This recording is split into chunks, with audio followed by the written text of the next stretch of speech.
సంబంధించి అయితే విచారణ తర్వాత ఎవరైతే దోషులు ఉన్నారో తప్పు చేశారో వాళ్ళకి శిక్ష తప్పదు. అయితే ఇంతలోపే ఒక మాజీ ముఖ్యమంత్రి స్థాయిలో ఉండేటటువంటి వ్యక్తి వచ్చి ప్రెస్ మీట్ పెట్టి ఒక $9 పోతే 14 కోట్లు కడితే దాన్ని ఎలా అసలు $9 నొక్కేసేవాడికి 14 కోట్లు కట్టగలిగేటటువంటి శక్తి ఎట్లా వచ్చింది?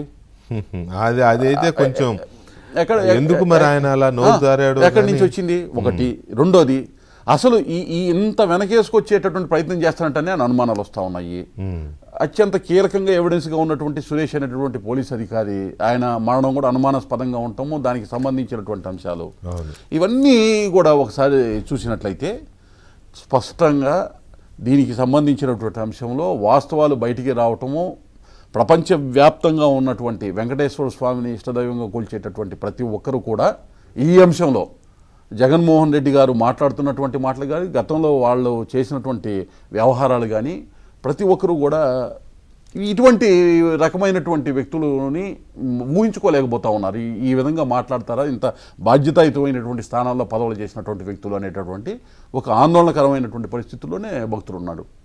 సో ఇది కేంద్ర ప్రభుత్వం దీని మీద ఆలోచన అయితే ఉందా? అసలు దీన్ని రాష్ట్ర ప్రభుత్వం చేసేదానికి సహకరిస్తుంది? 100% డబుల్ ఇంజన్ సర్కారు ఇక్కడ కేంద్రము రాష్ట్రము రెండు కూడా సమన్వయంతో అలయన్స్తో నడుస్తున్నటువంటి ప్రభుత్వాలు.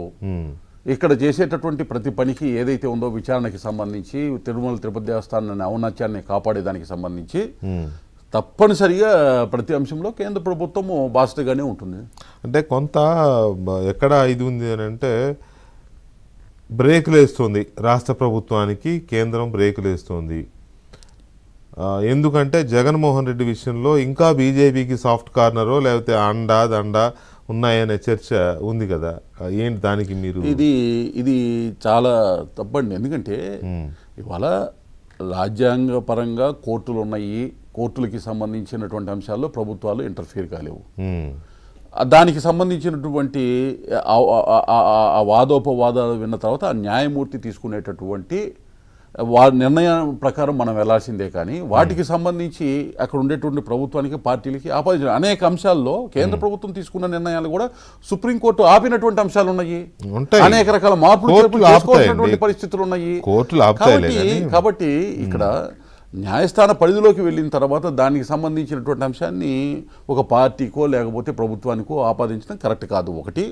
రెండోది ఇవాళ ఒక స్పష్టమైనటువంటి అవగాహనతోటి ఒక సంబంధంతో ఒక మంచి సాంప్రదాయంతో కేంద్ర రాష్ట్ర ప్రభుత్వాలు డబుల్ ఇంజిన్ సర్కిల్ కేంద్రం రాష్ట్రంలో చాలా చక్కగా పరిపాలన సాగిస్తూ సమన్వయంతో గతంలో ఉన్నటువంటి అంశాలు కూడా ఎక్కడా కూడా చిన్న తేడా ఏది కూడా లోపలికి వెళ్లకుండా ఉండేటటువంటి విధంగా ఇచ్చిపుచ్చుకుని వెళ్లే దూరంలో ప్రభుత్వ పాలన కేంద్రం రాష్ట్రంలో జరుగుతూ ఉంది. అంటే నేను ఎందుకు అడిగానంటే పర్టికులర్గా ఆ ప్రశ్న ఎందుకు అడిగాను అంటే,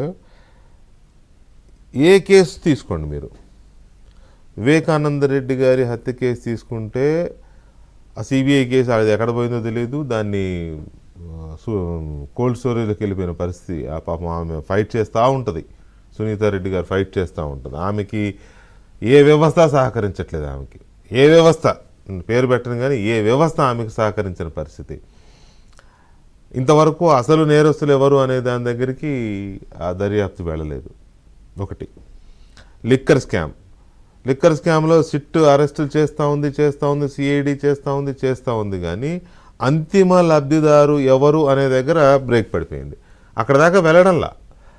ఇప్పుడు ఇటువంటి విషయాల్లో మాత్రం ఇప్పుడు అవినాష్ రెడ్డి ఉన్నాడండి వివేకానంద రెడ్డి హత్య కేసులో, ఆయన ఒక జాబితాలో నిందితుల జాబితాలో ఉన్నాడు కదా. సిబిఐ టచ్ చేయలేకపోయింది ఆయన్ని.